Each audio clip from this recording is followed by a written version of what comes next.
Fala pessoal, boa tarde. Estamos aqui iniciando mais um vídeo sobre o concurso da Polícia Militar do Estado do Ceará. Concurso esse que, se Deus permitir, vai estar acontecendo aí nos próximos meses. Então, através desse vídeo, eu quero estar trazendo para vocês mais algumas questões sobre legislação militar estadual.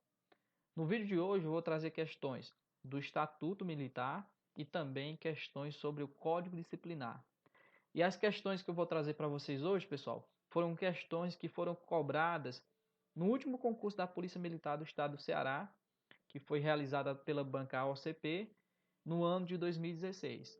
Então eu vou trazer aqui para vocês mais 10 questões e desde já eu quero pedir a vocês, se vocês gostarem do vídeo, deixe o seu like, deixe o seu comentário, compartilhe com o seu amigo, com a sua amiga que está estudando também para a Polícia Militar do Ceará, para que assim esse vídeo ele venha a ser cada vez mais divulgado pelo YouTube e mais pessoas possam ter acesso a esse vídeo, tá bom? Então, sem perca de tempo, vamos resolver aqui 10 questões, algumas questões sobre o Estatuto e outras sobre o Código Disciplinar da Polícia Militar do Estado do Ceará. E você que está estudando aí para o concurso, continue firme, não desista, continue se esforçando. Eu sei que alguns de vocês trabalham, são casados, têm pouco tempo para estudar, mas se esforcem, porque é através da persistência, da nossa determinação e com a graça de Deus que a gente consegue realizar os nossos sonhos. Então vamos lá, resolver aí algumas questões. Uma primeira questão. Primeira questão. Então, a questão realizada aí pela OCP, a última banca da PM do Ceará. Primeira questão diz o seguinte, sobre o Estatuto. É vedado a qualquer civil ou organizações civis o uso de uniforme ou a ostentação de distintivos, insígnias, agildas ou emblemas, iguais ou semelhantes, que possam ser confundidos com os adotados para os militares estaduais. Aí você pode parar o vídeo e responder a questão. Eu vou trazer para você o gabarito. Essa questão, pessoal, ela está certa. O Estatuto ela vai trazer essa proibição. Né? Civis nem organizações civis podem utilizar uniformes que possam ser confundidos com os uniformes utilizados pela Polícia Militar do Estado do Ceará e nem também, como traz aí de forma específica o Estatuto, né, a questão, e o Estatuto vai trazer isso também, distintivos, insígnias, agildas ou emblemas. Né? Então vamos ver o que é que diz o Estatuto. O Estatuto, no artigo 76, ele traz essa proibição, ao que diz, ó, é vedado a qualquer civil ou organizações civis o uso de uniforme ou a ostentação de distintivos, insígnias, agildas ou emblemas, iguais ou semelhantes, que possam ser confundidos com os adotados para os militares estaduais. Então, a banca aqui, ela pegou exatamente o que diz o artigo 76, colocou na questão, a questão ficou correta. Vamos para a segunda questão. Segunda questão. O militar estadual que tenha sido afastado temporariamente do serviço ativo por ter sido julgado incapaz após um ano de tratamento de saúde deverá ser agregado, sendo que a agregação é a situação na qual o militar estadual em serviço ativo deixa de ocupar vaga na escala hierárquica do seu quadro, nela permanecendo sem número. E essa questão, será que ela está certa, está errada? Pare o vídeo aí e responda. Vou trazer o gabarito aqui. A questão está certa, pessoal. Essa questão aqui, ela misturou, né, o conceito de agregado. Ela trouxe o conceito do que é a agregação e trouxe um dos exemplos em que o militar estadual será agregado.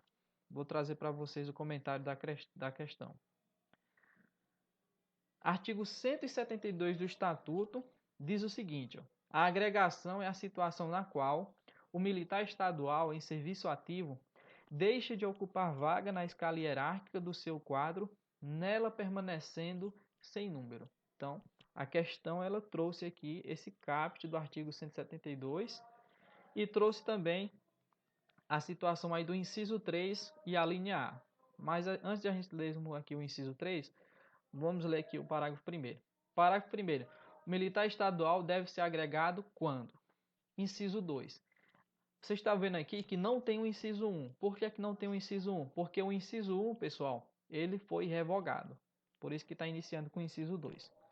Inciso 2. Estiver aguardando transferência para inatividade, decisão acerca de demissão ou exclusão, por ter sido enquadrado em qualquer dos requisitos que as motivam, após transcorridos mais de 90 dias de tramitação administrativa regular do processo, ficando afastado de toda e qualquer atividade a partir da agregação.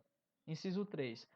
For afastado temporariamente do serviço ativo por motivo de: a linha A, ter sido julgado incapaz temporariamente após um ano contínuo de tratamento de saúde. Então, foi exatamente esse caso aqui que a questão cobrou e a questão está correta.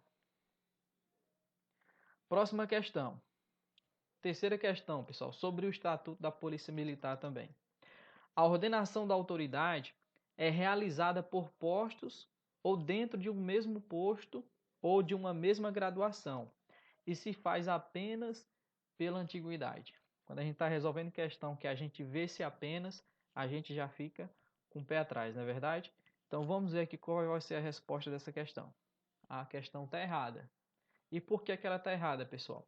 Porque ela está dizendo aqui que só é apenas pela antiguidade, se faz apenas pela antiguidade e ordenação da autoridade. Só que o Estatuto vai dizer que não é somente pela antiguidade, mas também pela antiguidade e pela precedência funcional. Vamos ver aqui o comentário da questão. Artigo 29 do Estatuto diz o seguinte: a hierarquia e a disciplina são a base institucional das corporações militares do Estado, nas quais a autoridade e a responsabilidade crescem com o grau hierárquico do militar estadual. Então, quanto maior for o cargo, quanto maior for o seu grau hierárquico, mais responsabilidade você vai ter. Parágrafo 1º. A hierarquia militar estadual é a ordenação da autoridade em níveis diferentes dentro da estrutura da corporação, obrigando os níveis inferiores em relação aos superiores. Aí o parágrafo 2º, que foi o que foi cobrado na questão, diz o seguinte: que a ordenação é realizada por postos ou graduações dentro de um mesmo posto ou de uma mesma graduação e se faz pela antiguidade ou precedência funcional no posto ou na graduação. Então a questão ficou errada porque ele excluiu a precedência funcional e disse que era apenas pela antiguidade. Vamos aí para a próxima questão. Quarta questão, também sobre o Estatuto, diz o seguinte: o cargo militar é considerado vago somente na hipótese em que o militar estadual for exonerado, demitido ou expulso. Então, quando a gente vê também essa palavra aqui, somente, a gente também já fica com o pé atrás, né? Já observa a questão com mais cuidado. Pessoal, essa questão aqui, ela vai estar errada. Por quê? Porque a banca aqui está dizendo que o cargo militar ele só é considerado vago nesses 3 casos. Quando o militar for exonerado, demitido ou expulso. Mas você que está estudando aí para a Polícia Militar, você sabe que existem 7 casos de vacância. 7 casos em que o cargo do militar vai ser considerado vago. E a gente vai ver isso agora aqui no comentário da questão. Artigo 38. O artigo 38 vai trazer esses cargos. Ó. O cargo militar estadual é considerado vago. Inciso 1.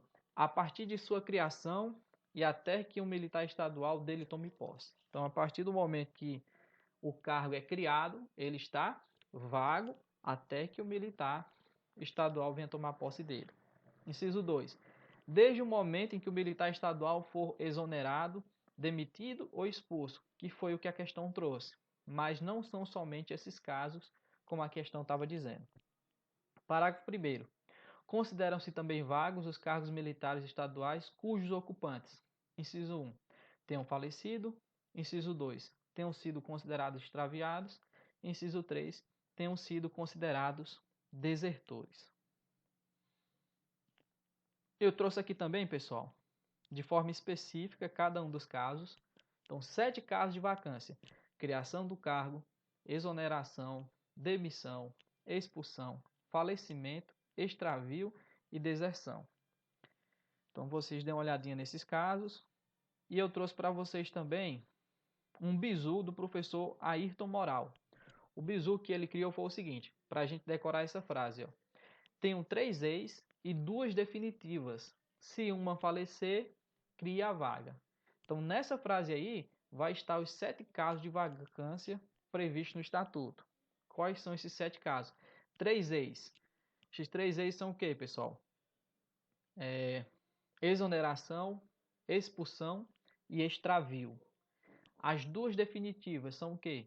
Demissão e deserção. Aí, se uma falecer com falecimento militar, vai ter um cargo vago também. E também criar vaga. No momento que é criado o cargo, também vai ter, o cargo vai estar vago até que o militar tome posse. Então, é uma maneira aí bastante bacana que o professor Ayrton Moral criou de nós, né, gravarmos todo esse inciso aqui, ó. Todo o inciso 38, aliás, o artigo 38 e esses incisos aqui, você consegue gravá-lo apenas com esse bizu que foi criado aqui pelo professor Ayrton. São 3 começando com ex, 2 começando com D, falecimento e criação do cargo.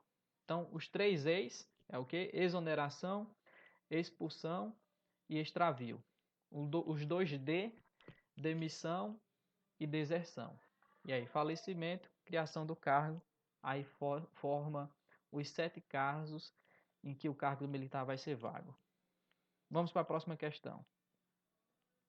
Questão de número 5, pessoal. Posto é o grau hierárquico do oficial, conferido pelo governador do estado, correspondendo cada posto a um cargo, enquanto a graduação é o grau hierárquico da praça, conferido pelo comandante-geral, correspondendo cada graduação a um cargo. Então, você para o vídeo e responde a questão. Essa questão, pessoal, está certa. Uma questão assim, simples, tranquila, não é uma questão difícil. E a previsão está aqui no artigo 30. Artigo 30 do Estatuto, que diz o seguinte. Ó, os círculos hierárquicos e a escala hierárquica nas corporações militares estaduais são fixados nos esquemas e parágrafos seguintes. Parágrafo 1º. Posto é o grau hierárquico do oficial, conferido pelo governador do estado, correspondendo cada posto a um cargo. E o parágrafo 2º. Graduação é o grau hierárquico da praça, conferido pelo comandante-geral, correspondendo cada graduação a um cargo. Foi exatamente isso que a questão cobrou, né? Parágrafo 1º, parágrafo 2º, por isso que a questão está correta. No artigo 30 aí, pessoal, quando o artigo 30 diz assim, ó, os ciclos hierárquicos e a escala hierárquica nas corporações militares estaduais são fixados nos esquemas e parágrafos seguintes. Esses esquemas aqui é porque, quando você estiver lendo o Estatuto, você vai ver que o Estatuto, no artigo 30, ele vai trazer um esquemazinho, onde vai ter ali os cargos que pertencem aos oficiais e os cargos que pertencem também às praças da Polícia Militar do Estado do Ceará. Vamos para a próxima questão. Questão de número 6. Agora, essa questão continua sendo estatuto. Diz o seguinte, ó. Um soldado militar estadual que cometer crime definido em lei como crime militar será processado e julgado em primeira instância pela Justiça Militar do Estado e em segunda instância pelo Superior Tribunal Militar. Essa questão já foi um pouquinho mais difícil, então responda aí. Vou trazer o gabarito para vocês. Pessoal, essa questão está errada. Por que ela está errada?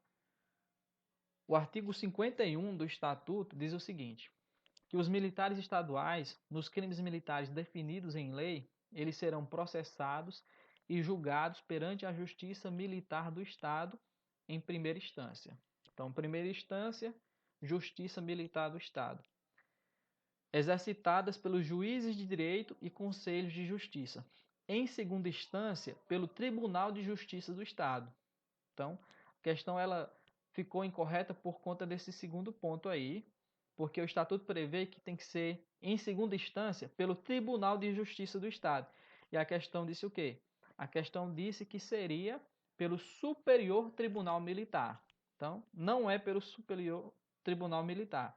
Em segunda instância, é pelo Tribunal de Justiça do Estado, enquanto não for criado o Tribunal de Justiça Militar do Estado. Então, em nenhum momento o artigo 51, o Estatuto também, né, fala acerca de Superior Tribunal Militar. Por isso que a questão ficou errada. Próxima questão. Sétima questão. Essa daqui, pessoal, já é sobre o Código Disciplinar. Então, a gente vai ver aí mais 4 questões e essas 4 questões vai ser sobre o Código Disciplinar da Polícia Militar do Estado do Ceará. Vamos lá. O subordinado, ele deve obedecer às ordens, ainda que manifestamente ilegais, respondendo o superior hierárquico pela ilegalidade. Uma questão boa. E aí? Responda aí que eu vou trazer o gabarito para vocês. Essa questão está errada. O subordinado deve obedecer às ordens, ainda que manifestamente ilegais. Não, quando a ordem é ilegal, o militar ele não pode acatá-la. Se a ordem é ilegal, ele não pode acatá-la, não pode obedecê-la, porque o militar estadual ele deve agir conforme o princípio da legalidade. Então, se é uma ordem manifestamente ilegal, ele não tem o dever de cumprir aquela ordem. Então, vamos ver aqui o comentário da questão. Ó. O artigo 10 do Código Disciplinar diz o seguinte: as ordens legais devem ser prontamente acatadas e executadas, cabendo inteira responsabilidade à autoridade que as determinar. Então, se a ordem é legal, o militar ele tem um dever de cumprir aquela ordem. Agora, se for uma ordem manifestamente ilegal, ele não tem esse dever. Olha o que diz aqui o parágrafo 1º. Quando a ordem parecer obscura, o subordinado, ao recebê-la, poderá solicitar que os esclarecimentos necessários sejam oferecidos de maneira formal. Então, tem essa previsão aí no parágrafo 1º do artigo 10, que o subordinado, quando ele receber ali uma ordem, se ele vê que aquela ordem não está muito clara, está parecendo um pouco ilegal, né? Manifestamente ilegal, então ele pode solicitar os devidos esclarecimentos e solicitar que isso seja feito de forma escrita. Parágrafo 2º. Cabe ao executante que exorbitar no cumprimento da ordem recebida a responsabilidade pelo abuso ou excesso que cometer. Então, se o subordinado receber uma ordem e ele acaba fazendo além daquilo que estava previsto na ordem que ele recebeu, ele vai responder aí por esse abuso ou excesso que cometer. Salvo se o fato é cometido sob coação irresistível ou sob estreita obediência à ordem, não manifestamente ilegal, de superior hierárquico, quando só será punível o autor da coação da ordem. Então, se o subordinado recebeu uma ordem do seu superior e cumpriu exatamente o que estava previsto naquela ordem, se aquela ordem for identificada como ilegal, quem é que vai responder? O superior hierárquico. Ele vai ser punível, então porque foi ele que o autor daquela ordem, né? Então, como foi ele que emitiu aquela ordem, quem vai responder nesse caso aí, sendo essa ordem ilegal, vai ser apenas o autor da ordem e não o subordinado. Então, isso é um parágrafo, pessoal, que é importante vocês prestarem atenção, porque costuma ser cobrado em prova, esse parágrafo 2º. Cabe ao executante que exorbitar no cumprimento da ordem recebida a responsabilidade pelo abuso ou excesso que cometer, salvo se o fato é cometido sob coação irresistível ou sob estreita obediência à ordem não manifestamente ilegal, de superior hierárquico, quando só será punível o autor da coação ou da ordem. Então, se a ordem é manifestamente ilegal, o subordinado vai lá e cumpre.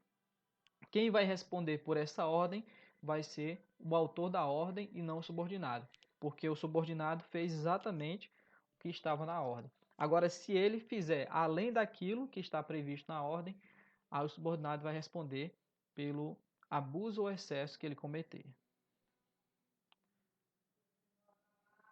E eu ainda trouxe pessoal, o artigo 34 do Código Disciplinar, que diz o seguinte, ó, que não haverá aplicação de sanção disciplinar quando for reconhecida qualquer das seguintes causas de justificação.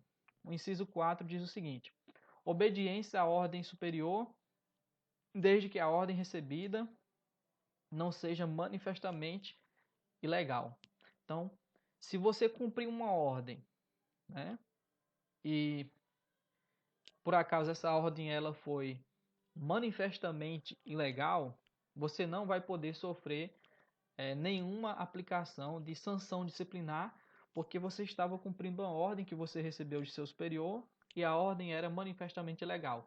Como a gente viu aí no inciso anterior, quem vai responder por essa ordem que é manifestamente ilegal é somente o autor da ordem.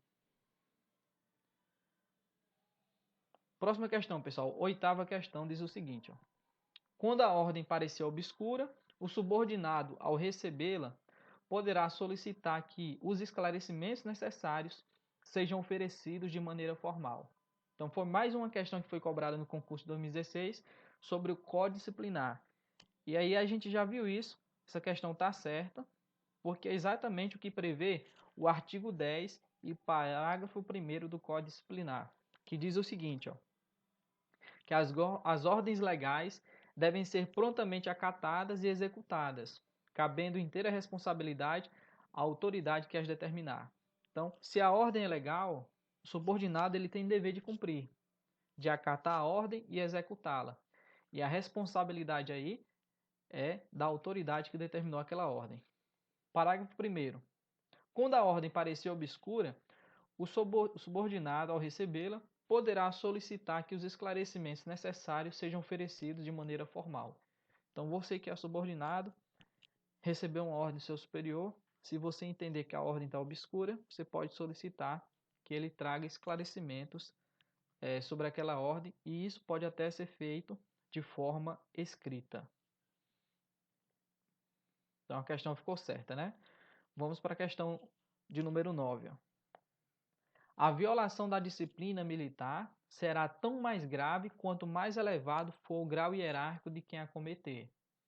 Então, a violação da disciplina militar será tão mais grave quanto mais elevado for o grau hierárquico de quem a cometer. Então, uma questão tranquila, basta você se lembrar que a Polícia Militar ela tem como base a disciplina e a hierarquia. Então, essa questão está o quê? Está certa. Essa questão está certa. E a gente tem essa previsão no artigo 11, parágrafo 3º do Código Disciplinar, que diz o seguinte, ó, a ofensa aos valores e aos deveres vulnera a disciplina militar, constituindo infração administrativa, penal ou civil, isolada ou cumulativamente. E o parágrafo 3º diz que a violação da disciplina militar será tão mais grave quanto mais elevado for o grau hierárquico de quem a cometer. Então, foi exatamente esse parágrafo 3º que foi cobrado aí na questão. Então, foi copia e cola, a questão está certinha. Última questão, pessoal, do vídeo de hoje. Questão de número 10. O rol de transgressões disciplinares previstas no Código Disciplinar dos Militares do Estado do Ceará é exemplificativo, podendo outros fatos não expressamente previstos caracterizar uma transgressão disciplinar. O que isso quer dizer, pessoal? Essa questão de número 10, quando ela diz aqui que o rol das transgressões é exemplificativo. Quando ela diz que é exemplificativo é porque outros diplomas, né? Outros diplomas legais, outras leis, podem trazer também outras transgressões disciplinares. Se não fosse exemplificativo, seria taxativo. E o que é que significa taxativo? Taxativo é porque as transgressões, todas as transgressões estariam previstas dentro do Código Disciplinar. Então, só seria transgressão as que estão previstas no Código Disciplinar. Nenhum outro diploma legal poderia criar uma nova transgressão. Mas o próprio Código já diz que as transgressões que estão ali previstas são exemplos, são exemplificativas. Então, tem apenas alguns exemplos de transgressões ali e outras transgressões podem ser previstas em outras leis, em outros diplomas. E aí, essa questão está certa ou está errada? A questão está certa e eu vou trazer aqui para vocês o comentário da questão. Ó. Artigo 12 do Código, que diz o seguinte: transgressão disciplinar é a infração administrativa caracterizada pela violação dos deveres militares, cominando ao infrator as sanções previstas neste Código, sem prejuízo das responsabilidades penal e civil. Aí o parágrafo primeiro diz o seguinte: as transgressões disciplinares elas compreendem, inciso 1, todas as ações ou omissões contrárias à disciplina militar especificadas no artigo seguinte, inclusive os crimes previstos nos códigos penal ou penal militar. Inciso 2, todas as ações ou omissões não especificadas no artigo seguinte, mas que também violem os valores e deveres militares. Então, esse inciso 2 está nos dizendo aqui que não é somente o rol de transgressões que está previsto aí no Código Disciplinar, mas também condutas, né, que violem os valores e deveres militares também poderão ser configuradas como transgressões disciplinares. E também crimes previstos nos códigos penal ou penal militar. Então, o rol das transgressões disciplinares é um rol exemplificativo e não taxativo. Pronto, pessoal. É isso aí. A gente terminou mais um vídeo. Se você tiver gostado do vídeo, eu peço a você que você deixe aí o seu comentário, deixe o seu like, deixe também aí nos comentários sugestões para novos vídeos, que sempre vamos estar buscando aí, fazendo novos vídeos para vocês, para ajudar no estudo para o concurso da Polícia Militar do Estado do Ceará. Tá bom? Deus abençoe vocês e até a próxima.